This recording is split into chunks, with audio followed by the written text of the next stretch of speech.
บ่าวดึกซุ่มผู้สาวให้เบิ่งน้องยังเนาะบ่าวดึกก็ลืมแล้ว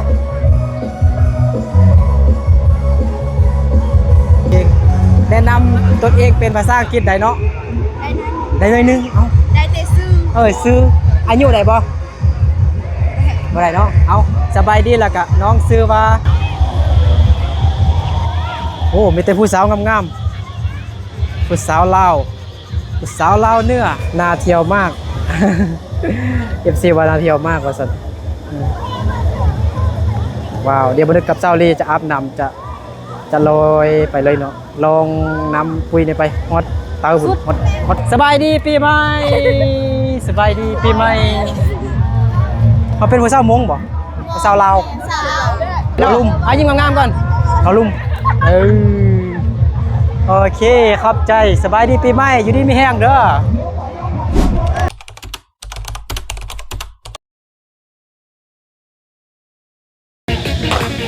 สบายดีเซาลี่กับทักทายสบายดีพ่อแม่พี่น้องบนสกูทุกคนที่เข้ารบฮักแพงเด้อยินดีต้อนรับเข้าสู่ส่องบ่าวนึกเข้าไปเนาะมื้อนี้บ่าวนึกกับเซาลี่พาทุกคนมาอาบน้ำปุ้ยเนาะในช่วงบุญสงกรานต์เนาะอยู่ที่ลาวเหนือเนาะตอนนี้บ่าวนึกกับเซาลี่กำลังย่างไปสิไปอาบน้ำเนาะน้ำปุ้ย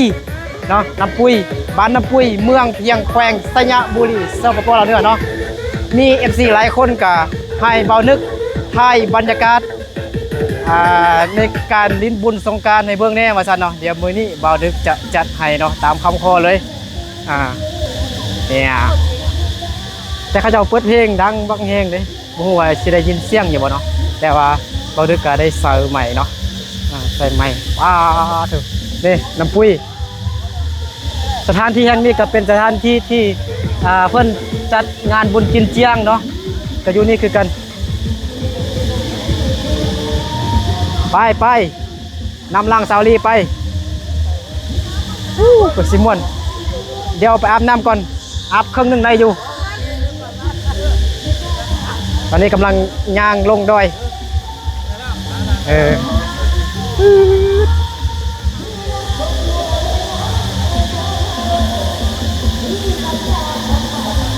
ว้าวอยู่ฝั่งนั้นก็มีเด้มีเห็นผู้คนเขาเจ้ากระลิ้นอยู่ฝั่งนั้นเนี่ยแต่ว่าอยู่ฝั่งนี้จะร้ายกว่าฝั่งนั้นทุกคนเนาะกี่ฝุ่น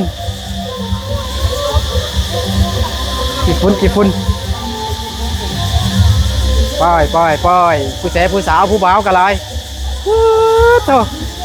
คือสิคักดีเบิ่งไหม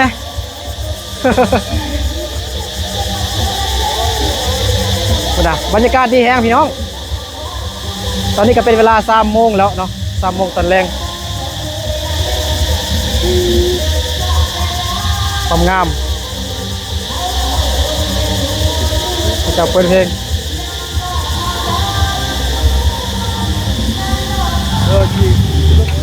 สาวลี่อาบน้ำไปอาบน้ำสาวลี่ยังบ่ทันฮอตน้ำปุ้ยกูบ้าปะแป้งหรอก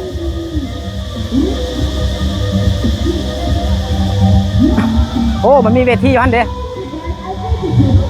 สาวลี่ไปไปนี่ก่อนไปเบิ้งอันผู้เศร้าห้องเพลง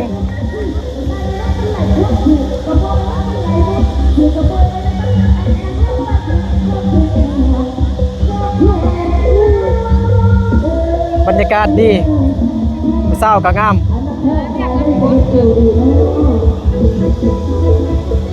บรรยากาศดีแห้งเนาะผู้เศร้าก็งาม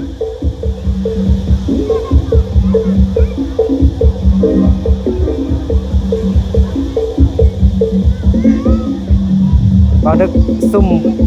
ผู้เศร้าให้เบิ่ง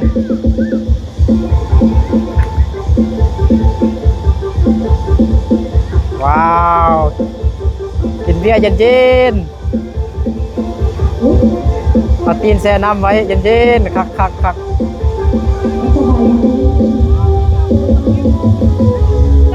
ไป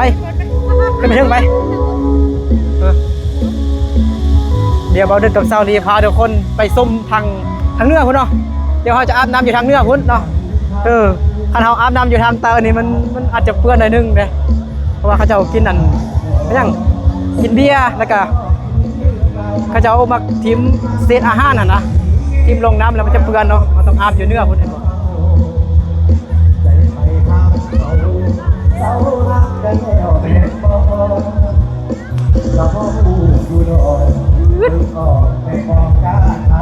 ในเวทีเจ้าของเพลง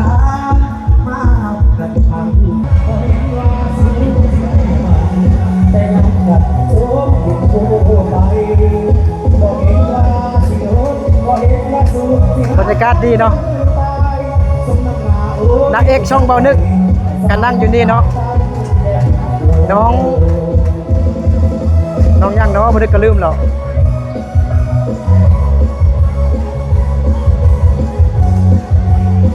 บรรยากาศดีว้าว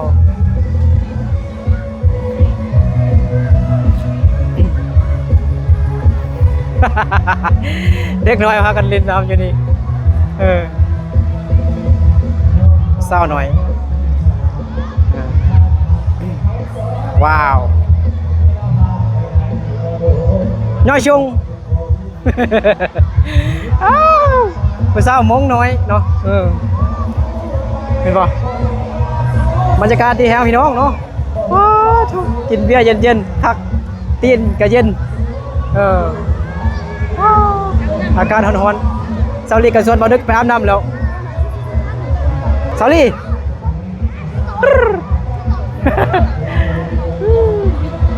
บรรยากาศดีแห้งพี่น้องว้าวผู้เศร้าน้อยทางหลังโอ้น้ำปุ้ยกับเจ้าสีแห้งแล้วคนไล่ฮด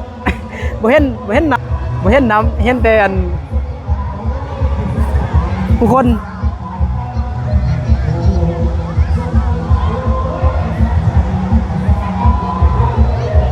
โอ้เห็นผู้เศร้าไปน้ำมูอยู่เนาะมูผู้ชาย2 คนไปคักมีวงดนตรีพร้อมทุกคน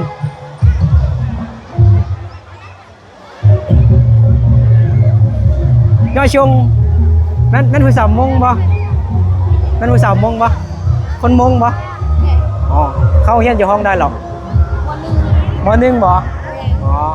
เอาน้องว่าภาษาลาวคือเก่งแท้บางคนเนี่ยพูดเยอะแต่ว่าภาษาลาวบ่ค่อยเก่งไหนน้องซื้อหยังก่อไม่ลีบ่อ๋อว่าอันเกิดมาไปอันแม่ส่งไปเฮียอยู่อันบัดเลยอยู่นำลาวไล่ไปอยู่อ๋ออยู่นำคนลาวอ๋อพ่อแม่ฝากน้องไปนำคนลาวบ่แม่นอ๋อไปแบบอยู่นำคนลาวแบบว่าแต่ภาษาลาวบ่อ๋ออยู่นำคนลาวเหรอเก่งไปได้ที่1บ่เคยเก่งที่สุดได้ที่หยังได้ที่6ว้าวเก่งเลยดิแล้ววิชาที่มักที่สุดวิชาหยังอังกฤษว้าว I love you แปลว่ายังอ๋อแนะนำเป็นภาษาอังกฤษได้บ่แนะนำตนเองนะได้อยู่บ่ได้อยู่ลองดูถามเลยว่ะบ่ไอ้บ่ฮู้สิถามไอ้บ่ฮู้ภาษาอังกฤษแล้วอยากให้น้องแนะนำตัวเองขึ้นมาเนาะน้องสบายดีน้องชื่อว่าน้องไมลี่บ่น้องไมลี่น้องอายุอันมักภาษาอังกฤษกับคณิตศาสตร์โอ้คณิตศาสตร์ว้าวแต่ว่ามักคณิตศาสตร์ได้โดยว่าน้องไมลี่เนาะบ่เก่งแต่ว่ามักโอเคแนะนำตัวเองเป็นภาษาอังกฤษได้เนาะได้เลยนึงได้แต่ซื้อซื้ออายุได้บ่บ่ได้เนาะเอาสบายดีแล้วก็น้องชื่อว่า My name is Miley Lausai เก่งแล้วตบมือส้มเสยเขารู้สึกเป็นจังไดมาลิ้น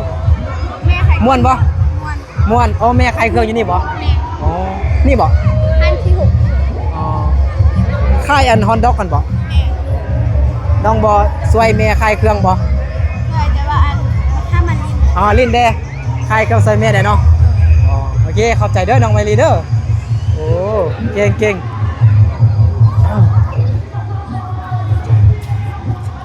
ว้าว สาวหลายแฮงมีทั้งผู้สาวมงแล้วกับผู้สาวลาวสบายดีสบายดีนั่นผู้สาวมงบ่ฮะนั่นผู้สาวมงบ่เอาปากกันนี่เบิดเด้อ๋อยายเด้เนาะอ๋อว้าวบรรยากาศดีแฮงพี่น้องสาวเล็กก็อยากอาบน้ำแล้วไปบ่อาบบ่ไปเลยโอ้หน้ากระแห้งหมดแล้วไปพุ่นไปอาบน้ำจะเนื้อพุ่นนะไปสาวเล็กอยากอาบน้ำแล้วไปอึบอ้ายสนุกมวนแฮงพี่น้อง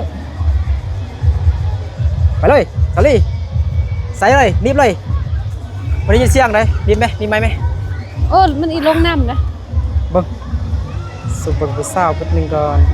แน่ผู้สาวลาวเด้อสาวมง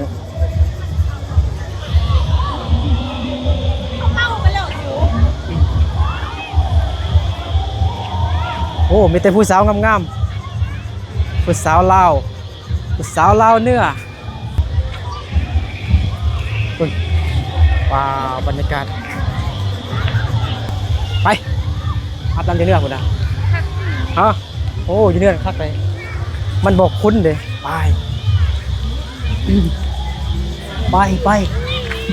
ปดาเด้ไปอาบน้ำ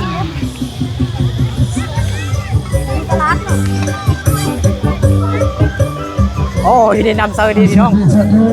ปีใหม่เด้อ โอ้อาบบ่อาบจีบนี่เองเย็นดีนะ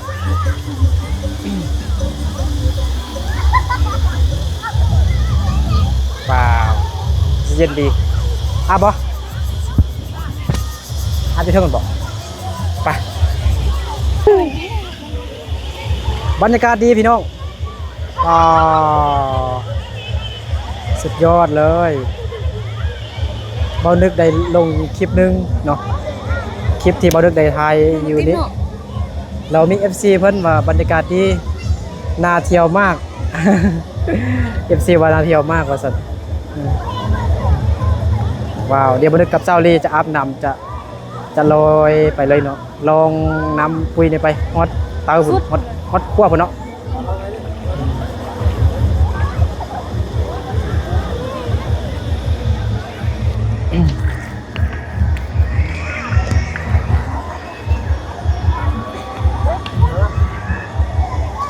สาวลีอาบน้ำแล้วปิ้วสาวลีอาบน้ำผู้เดียวน้ำเลิกได้มีงูได้สาวลีมีงูได้ นี่ยิ้มก่อน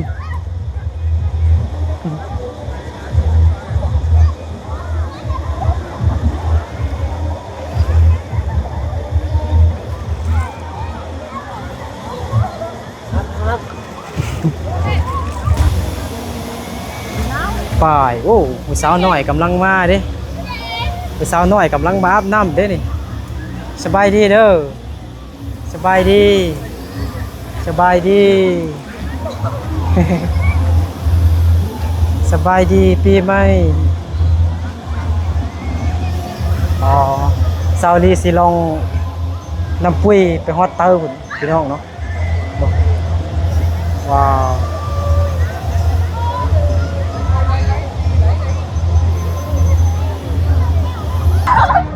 สบายดีปีใหม่สบายดีปีใหม่เขาเป็นผู้สาวมงบ่ผู้สาวลาวเราลุ่มอ๋อว้าวไอ้เอาลง YouTube เด้อ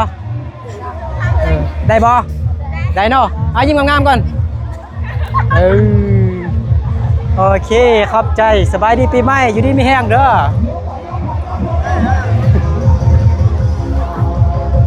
เอาน้อยว้าวโอ้มีแต่ผู้หล่อๆมีแต่ผู้งามเนาะโอเค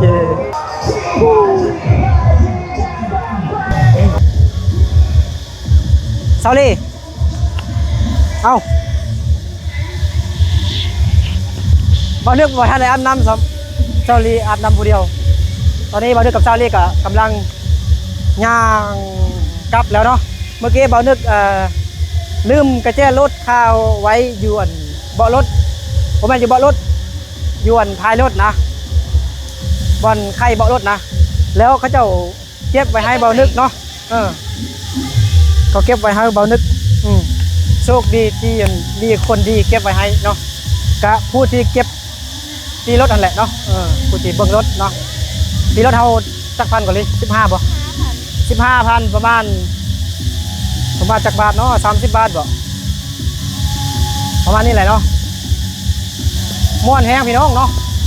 มีทั้งผู้สาวใหญ่ผู้สาวน้อยอยู่น้ำปุ้ยเนี่ยจะมีชนเผ่ามงหลายชนเผ่ามงหลายเกือบหลายกว่าอันชนเผ่าเราลุ่มนะเดี๋ยวเราจะถ่ายบรรยากาศอยู่อันให้พี่ให้น้องได้เบิ่งตอนนี้ก็ใกล้สิมืดสิค่ำแล้วแหละตอนนี้ก็พอดี4 โมงแรงแล้วว้าวสไปเดอร์แมนทุกคนว้าวสไปเดอร์แมนเขาจะเปิดเพลงดังแฮงสไปเดอร์แมนเขากระเฮ็ดคือขนาดเลยเห็นบ่ผมเป็นโค้ชเลยนี่มีบอลเล็กน้อยลิ้น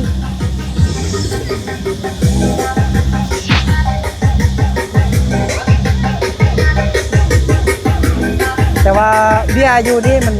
แพงของเป็นเบียร์แล้วก็ของกินแพงบอลดูกับซาวลี่ฝากรถไปนี้เมื่อกี้เนาะเดี๋ยวเพิ่นเก็บกระจายรถไปให้สาว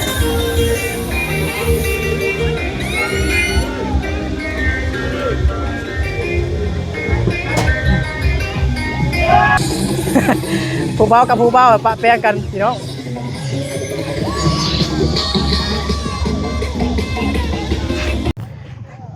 สบายดีปีใหม่สบายดีผู้เบาน้อยบ้านดงล่วงเมืองเพียงเด้อผู้เบาบ้านเมืองเพียงบ่แม่นบ้านดงล่วงเมืองเพียง ยังบ่ได้กินเบียร์จักจอกเถื่อก็ยังเว้ายังบ่ถึกหรอกกำลังสิไปหาลิ้นสงกรานต์เห็นบ่ไปลิ้นอยู่ไสเนาะนี่เลิกเที่ยวเราเที่ยวไปกินเบียร์จักจอกเหรอ4-5 จอกเมาแล้วคือเบ้านึกไปน้ำปุ้ยมาพี่น้องเนาะก็เลยมันคลิปสั้นพดก็เลยมาถ่ายต่ออยู่ที่บ้านของเซาลีบ้านดงล่วงเมืองเพียงแขวงไสยบุรีเนาะเบิ่งผู้สาวน้อยเต้นจะพูดเมาแล้วลูกพุ่นน่ะบ่นึกเอามา2 กล้องแล้วเอาโกโปรมานำเด้คนงามนั่นเนาะคนงามเนาะกล้องงามแท้โอ้มันอยากออกมุมมัวจังหน่อยเลย FC ก่อน FC ไอ้หนึ่งค่อยเจอเต้นเอ้ายกผู้ใดแอลออนแล้วมีรางวัลเด้อ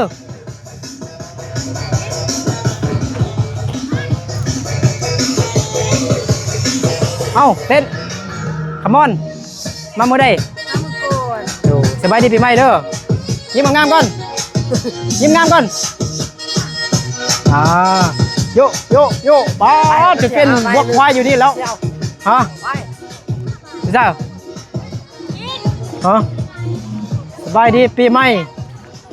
ใส่บนได้ได้อยู่บันไดฮะสบายดีปีใหม่พร้อมกันสบายดีปีใหม่เด้อโอ้ไปทางไหนน่ะมีผู้สาวน่ะฮะพี่ใส่ไม่ชอบกัดขนาดบ่โอ้ยมันสิมืดสิค่ำแล้วพี่น้องเห็นป่ะเห็นแจ้งดีบ่เนาะฮะก็ขุดน้ำโอ้เอ้ยติ๊กปักเจ้าตอนลงเสียงก็ติดตาละลายสบายดีปีใหม่ป้าอยู่นี่คือมีผู้สาวหลายแท้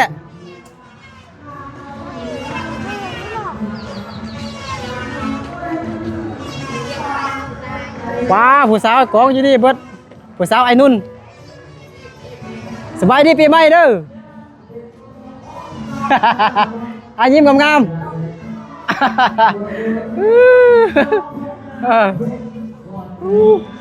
คือบ่เต้นอยู่พูดนำเข้า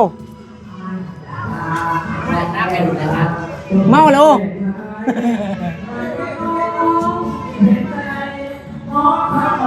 สบายดีปีใหม่เด้อสบายดีปีใหม่เอาโอ้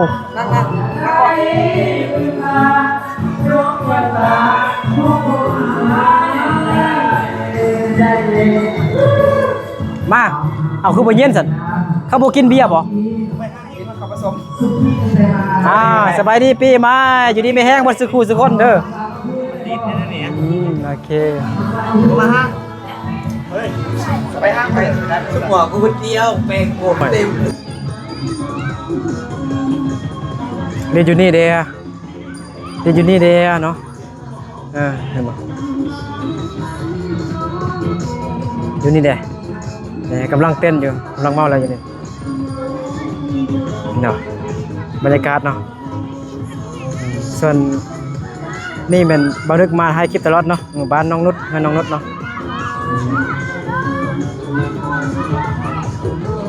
พากันเงาอยู่นี่เด้ไปเต้นไปเต้นอยู่งั้นลุงนัดไปลุงเทียนไปแต่คักม่วนเอาเต้นงามกรูปาทูเบิ่งน้ำก็บอกเปลี่ยนน้ำเลย น้ำใจเราเขาลุก เต้นไหมสุดท้ายให้โย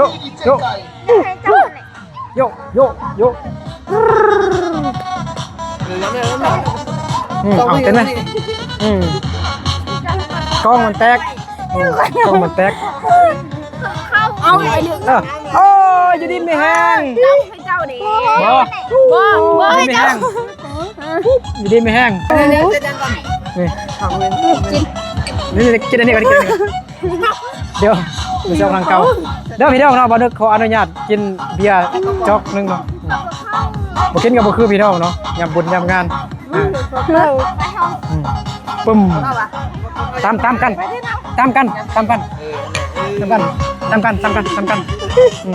ฮะตามผู้สาวอยากตามจอกน้ำปุ๊บผู้สาวบ้านดงหลวงย่อชงไปเสร็จแล้ว ฮะ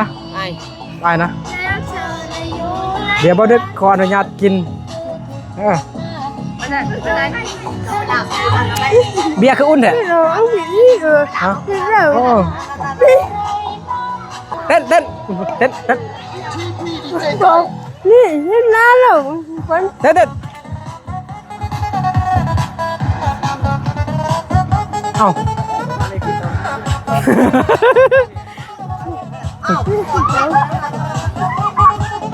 ระวังลมเด้อ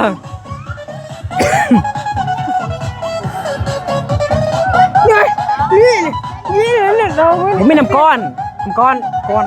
ป้า